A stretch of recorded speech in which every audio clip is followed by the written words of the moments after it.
Hello everyone, welcome to our science class.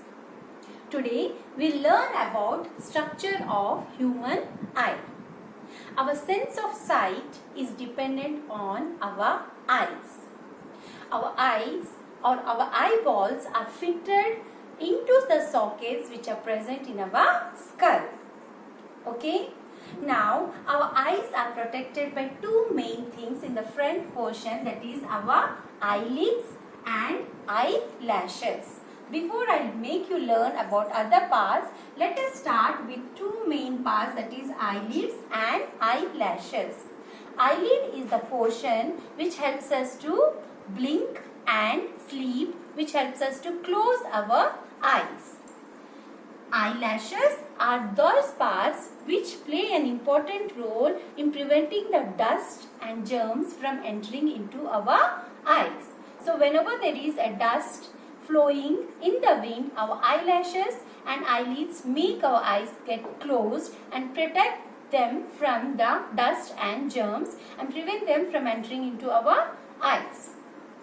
Once these are done, we need to learn about the important parts in the structure of human eye. Every eye is covered by the outermost transparent layer, that is the visible portion of the eye, which you can see. The front portion of the eye is covered by a transparent layer that is called as cornea. Okay? And the white portion of the eye, the complete white portion of the eye, it is called as sclera. Clear, children? Now, after learning about cornea and sclera, we need to know that in our eye there is a colorful part. In some people it is blue, in some it is black, in some it is brown, in some it is green. That colorful round portion of the eye, it is called as iris. It is the most important part which controls the amount of light that is entering into our eye. This iris is usually a muscle. Just muscle contracts and relaxes. This iris, it is having at the center a small opening. You can see here. This small opening, it is called as pupil. Okay, the small opening which is present at the center of the iris, it is called as pupil. Now what iris does? This iris controls the size of this hole, right? This pupil. When light passes through the pupil, this iris allows only the right amount of the light to enter into our eyes, right? When there is very bright light, right? That bright light can damage our eyes. So what happens? This iris, it constricts the pupil. It reduces the size of the pupil and allows only the required amount of light to pass through the pupil and fall onto the lens. When there is very dim light, we need to see properly, right? And that time, what happens? This iris relaxes, makes the pupil to dilate, the size of the pupil or this hole opens up and more light will enter into our eyes and that light falls onto the lens. Is it clear? I am going to repeat. Iris is a muscle which controls the size of this opening, that is pupil. It controls the amount of the light that should enter into our eye and fall onto the lens. Clear? Just behind the pupil there is a lens in our eye, as we can see in the camera, right?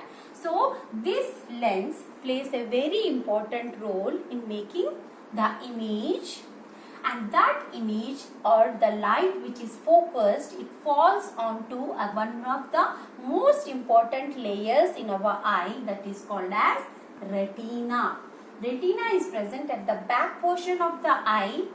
It is the place where image falls, and from the retina, the information of the image of the object which we are seeing is passed to our brain through group of nerves that is called as optic nerve. This optic nerve, it carries the message to the brain, and then brain recognizes that message and converts it into the image of the object which we can see. How it happens, I will explain how the eye works. Let us first recollect the parts of our eye. The outermost visible portion of the eye, it is called as cornea. The white portion of our eye, it is called as sclera.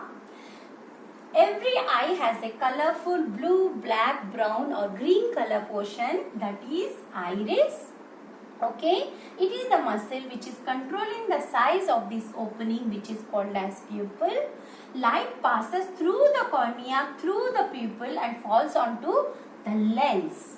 This lens focuses the light and makes it to fall onto the inner layer, which is retina.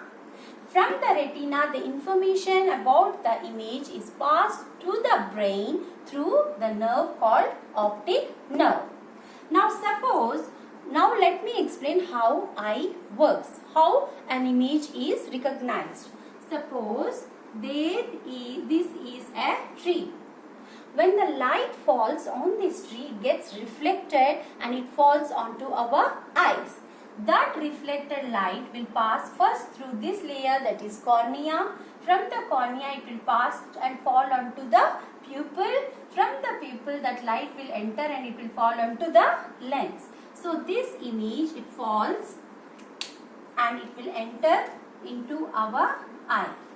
Okay, it will reach our pupil and enters into our eye and reaches to the lens. From the lens, all the light rays, the lens focuses all the light rays and makes it to fall onto retina, where the image that is formed is, it will be inverted. Isn't it special, with children?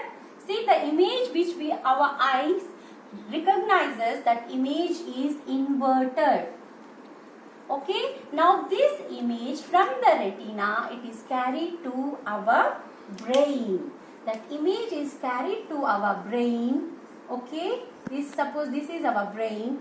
This brain recognizes the image which is sent through this optic nerve. This optic nerve is carrying this image to the brain, and finally brain modulates, recognizes that message and gives the correct image of the object that we see, that is the tree, which is in right upside position. Right? I am going to repeat how our eye works.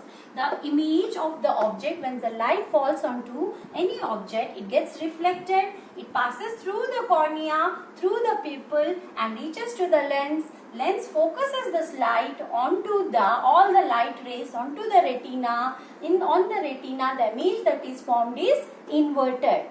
From the retina, the message is carried to our brain through the nerve, that is optic nerve. From our brain, the message is modulated as electrical signals, and finally we get the image as the correct right side up position image. In this way, we see the objects. Clear, children? Thank you so much.